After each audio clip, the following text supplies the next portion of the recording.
صوبہ پختونخوا اور خیبر کے لوگ دو دو تین تین مرتبہ ہجرت کر چکے ہیں، گھر سے بے گھر ہو چکے ہیں، دربدر ہو چکے ہیں، اور کسی بھارتی فوج کی کارروائی میں یہ کام نہیں ہوا، یہ ہماری فوج کی کارروائی میں کام ہوا۔ اس لیے حقیقت یہ ہے کہ بات اس سے بھی زیادہ تلخ ہے اور بڑی دور تک جانے والی بات ہے، لیکن اس صوبے کے لوگوں کا تو جینا حرام کر دیا ہے۔ سیلاب سے بھی جو تباہی ہوئی ہے، کتنے لوگوں کو کارڈ مل سکا ہے، کتنے لوگوں کو ریہیبلیٹیٹ کرایا جا سکا ہے۔ ہمارے پاس بھی تمام چیزیں موجود ہیں، اس لیے کہ ہم تمام سیلاب زدہ لوگوں سے رابطے میں رہے ہیں، اور جتنی ایڈ ان کے نام پر آئی ہے، کتنے فیصد ان تک پہنچ سکی ہے، یہ بھی سب کو معلوم ہے۔ اس لیے حکومت کی کرپشن ہے، حکومت کی نااہلی ہے، حکومت کی ان تمام لوگوں سے جو بیچارگی کے ساتھ اور بے کسی کے ساتھ دوچار ہیں، ان سے لا تعلقی ہے کہ جس کی داستان پورے صوبے کے اندر پھیلی ہوئی ہے۔ خود بلوچستان میں اس وقت 5واں ملٹری آپریشن ہے کہ جو جاری ہے، اس کا مطلب ہے 4 ملٹری آپریشن وہاں ناکام ہوئے، اور میں یہاں یہ عرض کرنے کی جسارت کروں گا کہ دنیا بھر کے اندر ملٹری آپریشنز کی جو ہسٹری ہے وہ ناکامی کی ہسٹری ہے۔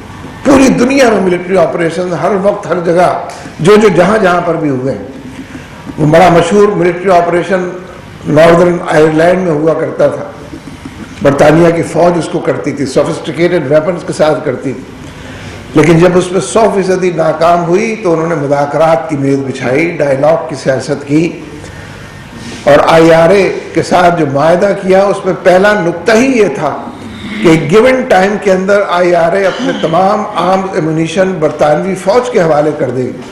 لیکن آپ مجھ سے زیادہ اس بات کو جانتے ہیں کہ آج تک وہ آرمز انہوں نے واپس نہیں کیے ہیں، لیکن برطانوی حکومت خوش ہے کہ IRA کے ساتھ جو جھگڑا تھا وہ کم از کم ختم ہو گیا۔ اس لیے ہمیں یہ سمجھنا چاہیے اور جنرل صاحب کو یہ اس طرح بڑھنا چاہیے کہ ڈائلاگ کی سیاست کریں، مذاکرات کی میز بچھائیں، ہماری گولیاں ہمارے سینے کے اوپر سے دل و دماغ میں نہ اتاریں، ہماری بندوقیں ہمارے سینوں کے اوپر نہ تانیں، محض اس لیے کہ امریکہ کی یہ خواہش ہے، یہ امریکہ کی یہ ترجیحات میں سے ایک ترجیح۔ اور میں وارن کرنا چاہتا ہوں کہ اگر شمالی وزیرستان میں انہوں نے بڑے پیمانے پر آپریشن کیا تو فوج کا زیادہ نقصان ہوگا، اور وہ نقصان بھی قوم کا نقصان ہے، ہمارا اور ملک کا نقصان ہے۔ اور ملٹری آپریشن کے چند دن بعد ہی امریکہ یہ ڈیمانڈ کرے گا کہ شمالی وزیرستان سے لوگ فرار ہو کر جنوبی پنجاب جا رہے ہیں، لہذا جنوبی پنجاب میں ملٹری آپریشن کیا جائے۔ اور سب کو یہ بات معلوم ہے کہ جنوبی پنجاب کا علاقہ میدانی علاقہ ہے، وہاں جب ملٹری آپریشن ہوگا تو جو کچھ فوج کے ساتھ ہوگا وہ بھی اسے معلوم ہونا چاہیے، اور جو کچھ رہتے بستے گھروں کے ساتھ اور آبادی کے ساتھ ہوگا وہ بھی کسی سے مخفی نہیں ہے۔ دشمن بھی اس طریقے کی کارروائیاں نہیں کرتے، اس لیے یہ بالکل صحیح وقت ہے جب امریکہ نے گلہ کیا ہے کہ پاکستان اور اس کی فوج ہمارے ساتھ پوری طرح تعاون نہیں کر رہی ہے اور دہشت گردی کو ختم کرنے میں سنجیدہ اور سیریس نظر نہیں آتی ہے، ہمیں اپنے ہاتھ اٹھا لینا چاہیے اور ہمیں یہ کہہ دینا چاہیے کہ ہم جو کر سکتے تھے کیا ہے، اس سے زیادہ ہم نہیں کر سکتے، اور ہم وار آف ٹیرر سے بھی واپس آ جائیں، اور ملٹری آپریشن بھی جن کے خلاف ہو رہا ہے ان کو مذاکرات کی دعوت دے کر جرگے کی سیاست کریں۔ ملک میں ایک بڑے پیمانے پر مسنگ پیپل کا معاملہ ہے۔ ویسے تو حقیقت یہ ہے کہ ہر معاملہ لوگ چیختے ہیں، پکارتے ہیں، احتجاج کرتے ہیں، ریلیاں نکالتے ہیں، جلسے کرتے ہیں، قراردادیں منظور کرتے ہیں، گرفتاریاں دیتے ہیں، مار پٹائی ہوتی ہے، پھر لوگ بھول جاتے ہیں مسئلے کو، لیکن جس پر جو کچھ بیت رہی ہے وہ مسئلے کو نہیں بھول سکتا۔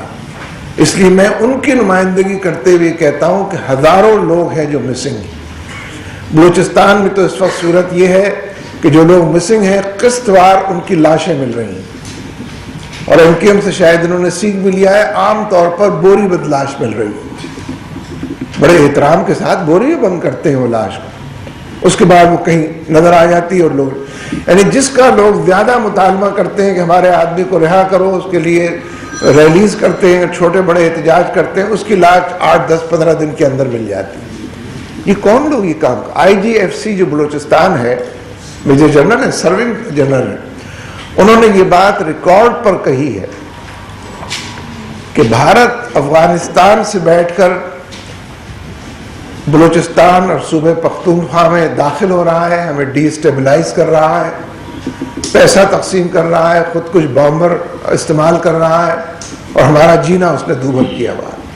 اگر IGFC یہ بات کہتا ہے, سرونگ جنرل یہ بات کہتا ہے, اس کا نوٹس کیوں نہیں لیا جاتا؟ صرف کرکٹ ڈپلومیسی سے تعلقات ٹھیک ہو جائیں. میں کرکٹ کا بڑا حامی ہوں, لیکن اس کا یہ مطلب نہیں ہے کہ کسی کو زکام ہو جائے تو آپ کہیں کرکٹ کا میچ دیکھنے چلے جاؤ بھارت, زکام ٹھیک ہو جائے. کوئی کہے مجھے لقوہ ہو گیا ہے, مجھے ٹائیفائڈ ہو گیا, آپ کہیں کرکٹ ون ڈے کرکٹ کھیلو تو تمہارا لقوہ. یعنی کرکٹ ہے, اس کو امرت دھارا تو نہ بنایا جائے, اس کو کشمیر کے مسئلے کا حل کہہ کر کشمیر کا ذکر بھی نہ کیا جائے. یہ لوگوں کو دھوکہ دینے کی کوشش ہے, یہ لوگوں کو فریب دینے کی سازش ہے. اس لیے ہم یہ سمجھتے ہیں کہ اگر IGFC بھی یہ بات کہتا ہے اور ہمارے فوج کے مختلف ذمہ داران بار بار یہ بات کہتے ہیں کہ بھارت ہمیں ڈی اسٹیبلائز کر رہا ہے, تو اس کا سیریسلی نوٹس لینا چاہیے. مذاکرات شروع ہی نہیں ہونے چاہیے جب تک کہ بھارت کی دہشت گردی کا نوٹس نہ لیا جائے, اور بھارت نے جو ڈی اسٹیبلائزنگ فیکٹرز یہاں پر کھڑے کیے ہیں ان کا احاطہ نہ کیا جائے. اس لیے میں سمجھتا ہوں کہ بلوچستان میں جو ٹارگٹ کلنگ ہو رہی ہے, جو 5واں ملٹری آپریشن ہے, اس کو ختم ہونا چاہیے. بلوچستان کے لوگوں کو تو بالکل 100% دیوار سے لگا دیا گیا ہے, اور یہ چاہا گیا ہے کہ وہ پاکستان کے خلاف نعرے لگائیں اور پاکستان کے خلاف بات کریں. اور آفرین ہے, میں سمجھتا ہوں کہ بلوچستان کے لوگ پاکستان کے ساتھ رہنا چاہتے ہیں, وفاق کی علامت بننا چاہتے ہیں. لہذا انہوں نے تمام چیزوں کو بڑے صبر سے اور حوصلے سے برداشت کیا. لیکن یہ حقیقت ہے کہ بلوچستان کے ساتھ ناانصافی اور ظلم بھی اپنے حد کو چھو رہا ہے اور پہنچ گیا. لوگ جگہ جگہ یہ بات پوچھتے ہیں کہ کراچی میں ٹارگٹ کلنگ کون کر رہا, اور یہ کراچی میں کیسے ٹارگٹ کلنگ ہو رہی. ہم اہل کراچی سے یہ بات کہتے ہیں, تم دہشت گردوں کو ووٹ دو گے تو ٹارگٹ کلنگ تو ہوگی. ان کا تو منشور ہی ٹارگٹ کلنگ ہے. کراچی میں آپ کو دعوت دیتا ہوں, آپ ایک ان لائسنس پستول لے کر ذرا سڑک کے اوپر چلے جائیں, 2 منٹ میں آپ پکڑے جائیں گے. اس لیے کہ انٹیلیجنس کا نظام بالکل ٹھیک ہے, انتظامیہ کو معلوم ہے اس کی ذمہ داریاں کیا ہیں. تو اگر ایسی انٹیلیجنس اور انتظامیہ کو ٹارگٹ کلرز کا نہیں پتہ چل رہا ہے تو یہ بات بالکل واضح ہے کہ جو لوگ حکومت میں ہیں وہی ٹارگٹ کلنگ کر رہے ہیں.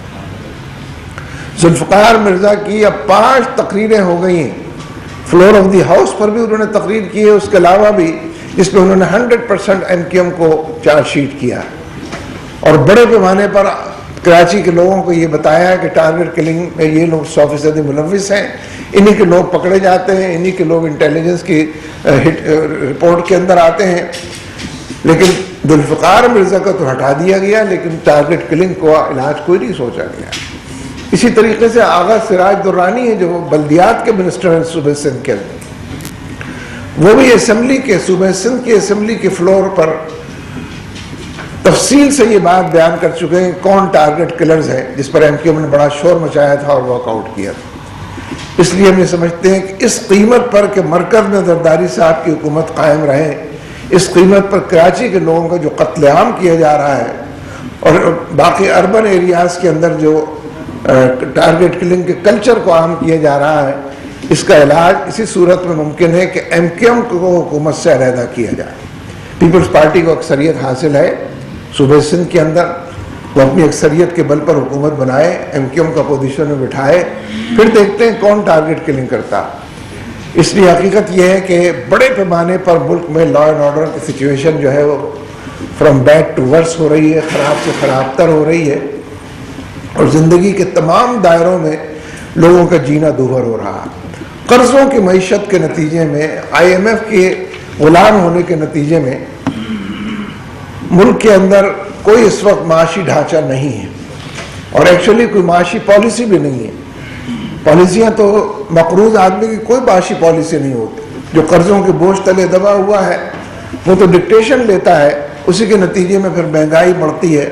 خود ان کا اپنا جو رپورٹیں آ رہی ہیں اس سے بھی بات کا اندازہ لگانا مشکل نہیں ہے کہ جتنے بڑے پیمانے پر انفلیشن میں اضافہ ہو رہا ہے, یعنی قوت خرید لوگوں کی کم ہوتی جا رہی ہے اور اشیاء خرید جو ہے مہنگی تر ہوتی چلی جا رہی ہیں.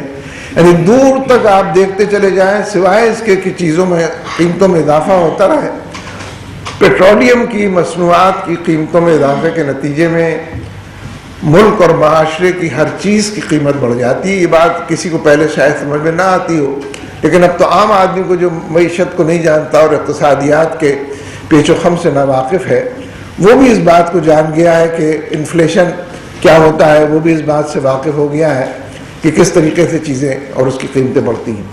اس لیے حقیقت یہ ہے کہ لوگ پہلے یہ مشورے دیتے رہے، اب لوگوں نے مشورہ دینا بھی بند کر دیا ہے کہ کم از کم موٹے موٹے وہ اقدامات کہ جو عام آدمی کو سمجھ میں آتے ہوں. ویسے کابینہ بھی ابھی تک اتنی ہی بڑی ہے جتنے کبھی ہوا کرتی تھی. اعلان تو ہو رہا ہے کہ صوبوں کے اندر ٹرانسفر کر رہے ہیں کچھ لوگوں کو، کچھ وزارتوں کو، لیکن فی الحقیقت اتنی بڑی کابینہ تو پڑوسی ملک بھارت میں بھی نہیں ہے اور امریکہ کے اندر بھی نہیں، جس کی غلامی کا توق گلے کے اندر ڈالا ہوا ہے. اس لیے اگر کابینہ کو بھی کٹ ٹو سائز کیا جائے، فورن ٹرپس کو بھی کسی حدود کے اندر لایا جائے اور اس پہ جو لوگ ساتھ جاتے ہیں ان کی تعداد بھی یہ تو بہت موٹے موٹے چھوٹے چھوٹے اسٹیپس ہیں کہ جن کو لینے سے یہ نظر آئے گا کہ حکومت سیریس ہے.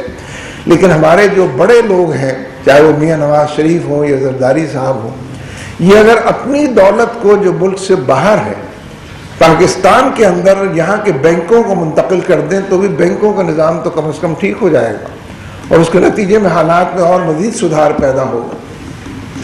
تو یہ اور اس طریقے کے حالات ہیں. اور مسنگ پیپل پر بات میری بیچ میں ختم ہو گئی تھی. ہم یہ سمجھتے ہیں کہ اس وقت تو چاروں صوبوں کے لوگ ہیں جو گمشدہ افراد کے نام بیان کرتے ہیں. بلوچستان نے اس پر شاید زیادہ اچھا ہوم ورک کیا ہے اور زیادہ بڑے پیمانے پر اپنی خواتین کی فہرست بھی شائع کی ہے. اگر مجھے ٹھیک یاد ہے 260 خواتین ہیں کہ یہ مسنگ ہیں. یہ کون خواتین ہیں؟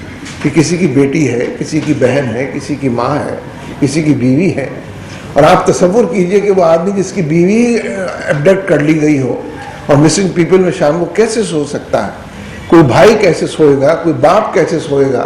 لیکن یہ حکومت اس سے بے پرواہ ہے کہ چاروں صوبوں کے اندر یہ کلچر فروغ پا چکا ہے.